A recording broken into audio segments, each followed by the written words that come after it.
Hello students, this is the platform of distance e-learning and I am your teacher, your science teacher Sulochna, and today the topic of the day is chemical reactions and chemical equations, right?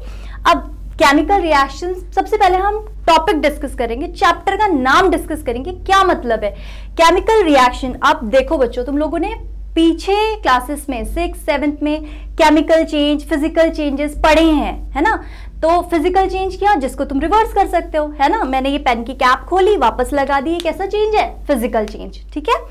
अब chemical change क्या होता है, जिसको तुम reverse नहीं कर सकते। मैंने इसको अगर मार्कर को आग लगा दी तो वापस से राख बनने के बाद ये वापस नहीं आ सकता ना, so that is a chemical change. अब केमिकल रिएक्शन क्या होता है बेटा, जहां केमिकल चेंज हो रहा है, जैसे एक सब्सटेंस दूसरे सब्सटेंस में मिलाया तुमने और हमारे पास तीसरा सब्सटेंस जो बना उसकी प्रॉपर्टी अपने कॉन्स्टिट्यूएंट एलिमेंट से बिल्कुल डिफरेंट है, उसको हम बोलते हैं केमिकल रिएक्शन। जैसे तुमने दूध से दही बना दिया, कैसी रिएक्शन है, केमिकल रिएक्शन, चेंज है, केमिकल चेंज। तो केमिकल चेंज को ही हम क्या बोल रहे हैं, केमिकल रिएक्शन। दूसरा है इसमें केमिकल इक्वेशन। अब केमिकल इक्वेशन क्या होता है, जब हम किसी रिएक्शन को सिंबॉलिक रिप्रेजेंटेशन करते हैं तब हम उसको बोलते हैं कि ये क्या है, केमिकल इक्वेशन है। अब इसी चीज को हम समझते हैं। देखो, मैंने कहा कि हाइड्रोजन की रिएक्शन हमने करवाई है ऑक्सीजन के साथ, तो हमारे पास बन रहा है पानी, है ना। आप देखो बच्चे, हाइड्रोजन की प्रॉपर्टी होती है खुद से जलता है विद पॉप साउंड, पॉप आवाज आती है जब हाइड्रोजन जलता है। और ऑक्सीजन क्या करता है, ऑक्सीजन मदद करता है जलने में। You had studied this in grade 8 कि बिना ऑक्सीजन के फायर हो ही नहीं सकती। तो ये तो दोनों क्या कर रहे हैं, एक जल रहा है एक जला रहा है, और बना क्या हमारे पास, पानी जो आग बुझा रहा है। तो ये कैसी रिएक्शन है हमारे पास, केमिकल रिएक्शन। अब केमिकल इक्वेशन को कैसे सिंबलाइज करोगे, हाइड्रोजन को हम किस सिंबल से दिखाते हैं, H से, ठीक है। ऑक्सीजन का सिंबल क्या है, O2। अब तुम मुझसे ये भी पूछ सकते हो कि मैम इसको हम H लिख रहे हैं और इसको हम O2 लिख रहे हैं, ऐसा क्यों, इसको हमने H2 क्यों नहीं लिखा। तो देखो, कुछ एलिमेंट्स ऐसे होते हैं जो मॉलिक्यूलर फॉर्म में एग्जिस्ट करते हैं, एटॉमिक फॉर्म में एग्जिस्ट करते ही नहीं है, ठीक है। तो ऑक्सीजन क्या है, गैस है जो एटॉमिक फॉर्म में एग्जिस्ट नहीं करती, मॉलिक्यूलर फॉर्म में करती है, इसलिए हमने उसको O2 से शो किया। अब ये क्या बना रहा है मेरे पास, इसने बनाया वाटर, ठीक है। अब ये जो मैंने इक्वेशन लिखी तुम्हारे सामने, ये कैसी इक्वेशन है, जो केमिकल रिएक्शन को सिंबलाइज कर रही है, ठीक है। इसीलिए मैंने इसको क्या कह दिया, ये क्या है, केमिकल इक्वेशन है। आई बात समझ में। तो केमिकल रिएक्शन, कोई केमिकल चेंज जब हम कोई रिएक्शन में शो कर रहे हैं, जब हमने दो एलिमेंट्स मिलाए, कोई बिल्कुल दूसरा तीसरा कंपाउंड बना जिसकी प्रॉपर्टी बिल्कुल चेंज है अपने कॉन्स्टिट्यूएंट एलिमेंट से, हमने बोला ये केमिकल रिएक्शन है। और अगर हमने उसको सिंबलाइज कर दिया तो हमने बोला ये क्या है, केमिकल इक्वेशन है। अब बात आती है, तुम्हें पता कैसे चलेगा कि केमिकल रिएक्शन हुई, उसके लिए भी हमारे पास कुछ तरीके हैं जानने के कि कोई केमिकल रिएक्शन हुई, ठीक है। कैसे पता चलेगा, देखो, पहली चीज, या तो उसमें कलर चेंज हो जाए, ठीक है। तुमने लैब में किया होगा बेटा, हम क्या करते हैं, नींबू के रस में लिटमस पेपर को डाल के देखते हैं, तो ब्लू लिटमस किस में कन्वर्ट हो जाता है, रेड में। कलर चेंज हुआ तो तुम्हें पता चला कि केमिकल रिएक्शन हुई, है ना। ऐसे ही दूसरा पॉइंट, अगर उसकी स्टेट चेंज हो जाए, ठीक है। अब स्टेट चेंज क्या, 3 स्टेट होती है ना, 9th में पढ़ा है, 3 स्टेट होती है, सॉलिड, लिक्विड, गैस, और 2 स्टेट और पढ़ते हो तुम 9th में, कौन कौन सी, प्लाज्मा स्टेट और बोस-आइंस्टाइन कंडेंसेट, राइट। अब देखो, स्टेट चेंज मतलब एक स्टेट से दूसरी स्टेट में कन्वर्ट हो जाना। जब तुमने देखा दूध से दही बना, तो दूध कैसा है, बिल्कुल लिक्विड है, लेकिन जब तुम दही देखते हो तो दही कैसी होती है, दही तो सेमी सॉलिड होता है ना। स्टेट चेंज हुई, स्टेट चेंज हुई, इसका मतलब क्या है, ये एक केमिकल रिएक्शन है। अब तीसरी चीज क्या हो, उसमें कोई गैस इवॉल्व हो जाए, ठीक है, गैस इवॉल्व हो। जैसे हमने क्या किया, रेस्पिरेशन करते हो, है ना, जो खाना है वो टूट रहा है, एनर्जी लिबरेट हो रही है। इसमें क्या हो रहा है, इवोल्यूशन ऑफ गैस। कौन सी गैस, कार्बन डाइऑक्साइड गैस, वो बाहर आ रही है ना। तो ये क्या है, केमिकल रिएक्शन है। बच्चों ये चीज याद रखना, रेस्पिरेशन केमिकल रिएक्शन है, लेकिन कैसी है, बायोकेमिकल रिएक्शन, जो हमारी बॉडी के अंदर हो रहा है। ठीक है, अब और क्या हो सकता है बेटा, देखो कलर चेंज हो गया, स्टेट चेंज हो गई, गैस इवॉल्व हुई, तुम्हें पता लगा। या फिर क्या हो, कोई प्रेसिपिटेट फॉर्म हो जाए। अब प्रेसिपिटेट क्या चीज है, प्रेसिपिटेट क्या होता है बेटा, जैसे हमने रिएक्शन की, मैंने 2 टेस्ट ट्यूब ली, ठीक है, एक लिक्विड मैंने इसमें इसका लिक्विड डाला, तो तुमने देखा कि टेस्ट ट्यूब के ऊपर, ये मेरी टेस्ट ट्यूब है, ये मेरा लिक्विड है, ठीक है। अब तुमने देखा कि इसके ऊपर एक डेंस लेयर बन गई, जो तुम्हें अलग से दिखती है, जैसे थक्का होता है ना। तो इसको हम क्या बोलते हैं, प्रेसिपिटेट। कोई रिएक्शन हुआ, उसमें प्रेसिपिटेट फॉर्म हो गई, तो हम क्या बोल रहे हैं कि ये क्या हो रहा है, ये केमिकल रिएक्शन हो रही है। आई बात समझ में। अब एक लास्ट पॉइंट, और ये चीजें तुम्हारे समझ में आ गई। लास्ट चीज है, टेम्परेचर में चेंज आ जाए। ठीक है, मानो तुम्हारी टेस्ट ट्यूब बिल्कुल ठंडी थी, लेकिन रिएक्शन के बाद बिल्कुल गर्म हो गई, तो ये क्या है, टेम्परेचर चेंज हुआ। इसका मतलब कैसी रिएक्शन हो रही है, ये केमिकल रिएक्शन हो रही है। तो 5 पॉइंट क्लियर है। कैसे हम बताएंगे कि रिएक्शन हुई, उसका कलर चेंज हो गया तो केमिकल रिएक्शन है। स्टेट चेंज हो जाए, सॉलिड से गैस में, सॉलिड से लिक्विड में, लिक्विड से गैस में, किसी में भी हम बोलते हैं क्या हुआ है, chemical reaction. Next is gas evolve, कोई गैस इवॉल्व हो गई, ठीक है, प्रेसिपिटेट फॉर्म हो जाए या फिर टेम्परेचर चेंज हो जाए, तो हम बोलते हैं केमिकल रिएक्शन हुई। अब एक चीज और देखो, नेक्स्ट चीज आती है, जब मैं कोई रिएक्शन लिख रही हूं, मैंने लिखा H2 + O2 it gives H2O, लेकिन मैंने यहां पे क्या किया, जब तुम रिएक्शन देखोगे तो मैंने क्या किया, ऐसे लिख दिया।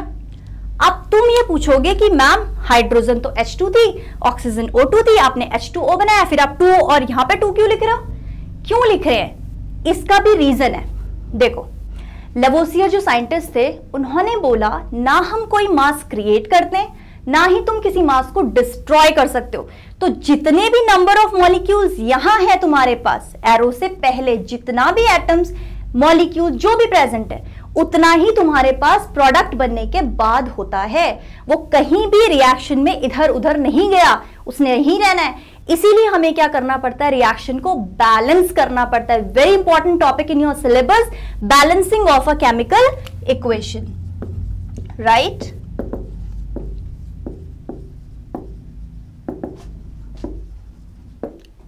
ठीक है, हम क्या कर रहे हैं, इक्वेशन को बैलेंस कर रहे हैं। क्यों कर रहे हैं, to satisfy law of conservation of mass. ठीक है, टू सेटिस्फाई, ये क्वेश्चन आता है एग्जाम में, to satisfy law of conservation of mass, हम लोगों को किसी भी केमिकल इक्वेशन को बैलेंस करना पड़ता है।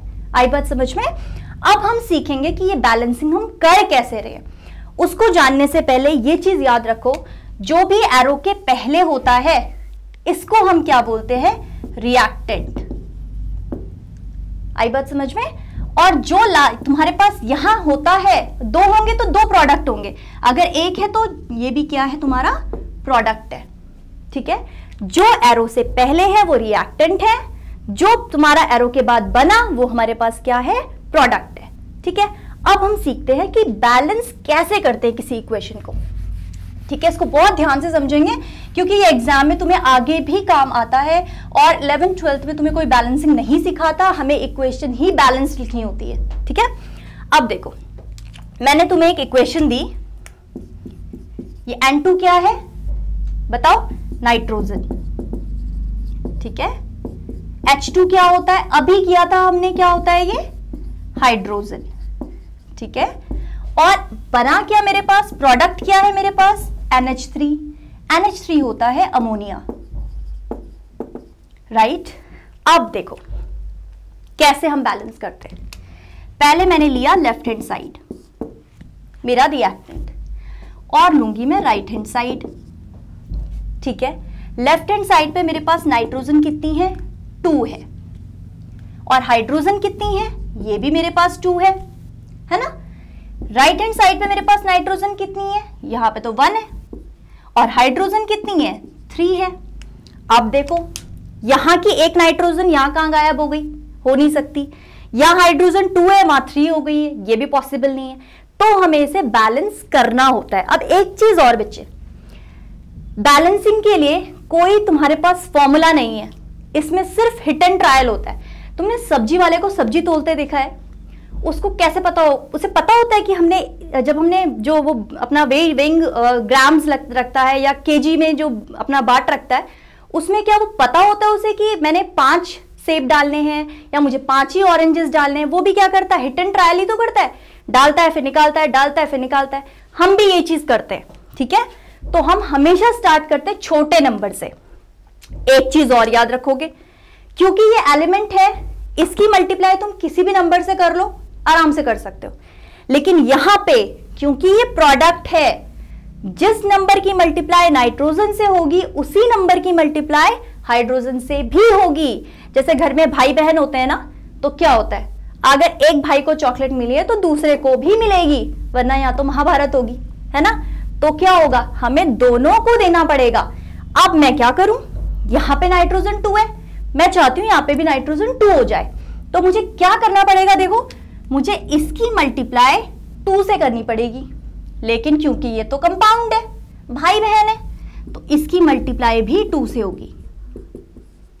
अब क्या हो गया, नाइट्रोजन तो मेरे पास बैलेंस हो गई, लेकिन तुम अपना हाइड्रोजन देखो, यहां तो 2 है और यहां कितना है, 6।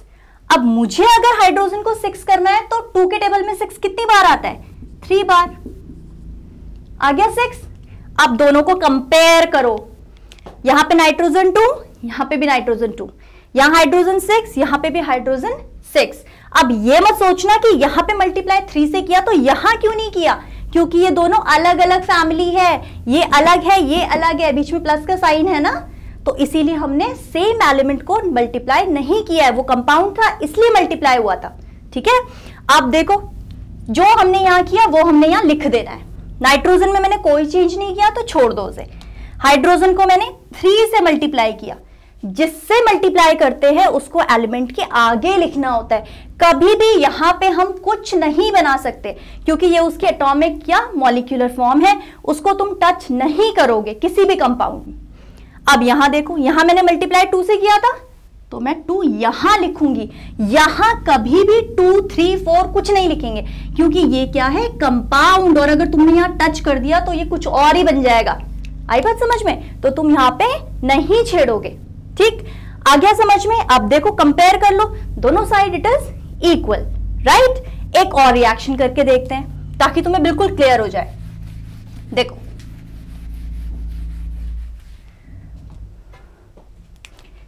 रुको, ये है मेरे पास मीथेन, राइट। इसको मैंने ऑक्सीडाइज कर दिया। ठीक, ऑक्सीडेशन के बाद ये कार्बन डाइऑक्साइड बनाता है प्लस वाटर। ठीक, अब कंपेयर करना शुरू करेंगे। फिर से left hand side right hand side लिखो। कार्बन कितना है, 1, हाइड्रोजन कितनी है, 4, ऑक्सीजन कितनी है, 2। यहां पे भी देखते हैं, कार्बन कितनी है, 1, ऑक्सीजन कितनी है, 2 ये है, और एक ऑक्सीजन जो अलग कंपाउंड के साथ है उसको अलग लिख लो, क्योंकि जब हम मल्टीप्लाई करेंगे तब दिक्कत होगी वरना। और हाइड्रोजन कितना है मेरे पास, ये भी 2 है। अब देखते हैं, देखो यहां कार्बन 1 है, वहां भी 1 है, कोई दिक्कत नहीं है। हाइड्रोजन कितना है, 4 है ना, और यहां हाइड्रोजन कितनी है, 2 है, यानी यहां गड़बड़ है। ऑक्सीजन यहां 2 है और ऑक्सीजन यहां कितनी है, 2 + 1 3 ऑक्सीजन है मेरे पास। अब देखो मैं हाइड्रोजन को पकड़ती हूं, मुझे हाइड्रोजन से क्या करना है, बैलेंसिंग शुरू करनी है। तो मैंने हाइड्रोजन को क्या किया, इसको मल्टीप्लाई कर दिया 2 से, 4 हो गई, तो यहां हाइड्रोजन मेरी बैलेंस हो गई। अब तुम देखो, अगर ये तो भाई बहन है, इसकी मल्टीप्लाई जिससे होगी उसी से इसकी भी होनी चाहिए, है ना। अब मैंने क्या किया, इसकी मल्टीप्लाई भी 2 से कर दी, है ना। यहां पे मेरे पास 2 आ गया। अब मेरे पास ऑक्सीजन कितनी हो गई, 2 + 2 4 ऑक्सीजन, और यहां मेरे पास 2 है। यहां तुम देख सकते हो ऑक्सीजन सेपरेट है, यानी तुम यहां ऑक्सीजन को सेपरेटली मल्टीप्लाई करो, कोई दिक्कत नहीं है। तो हमने क्या कर दिया, इसकी मल्टीप्लाई 2 से, 4 आ गया मेरे पास। अब देखो क्या मेरी इक्वेशन बैलेंस हो गई, कार्बन 1 था, कार्बन 1 है, हाइड्रोजन 4 है, हाइड्रोजन मेरे पास 4 है, ऑक्सीजन देखो 4 है, हाँ मेरे पास ऑक्सीजन 4 है, यानी मेरी इक्वेशन बैलेंस हो गई। अब मुझे सिर्फ इसे लिखना है, तो देखो मैंने मल्टीप्लाई 2 से किया था, 2 राइट। यहां पे मैंने क्या किया था, इसको मल्टीप्लाई किया 2 से। अब देखो मेरी इक्वेशन क्या हो गई है, बैलेंस, राइट, फाइन।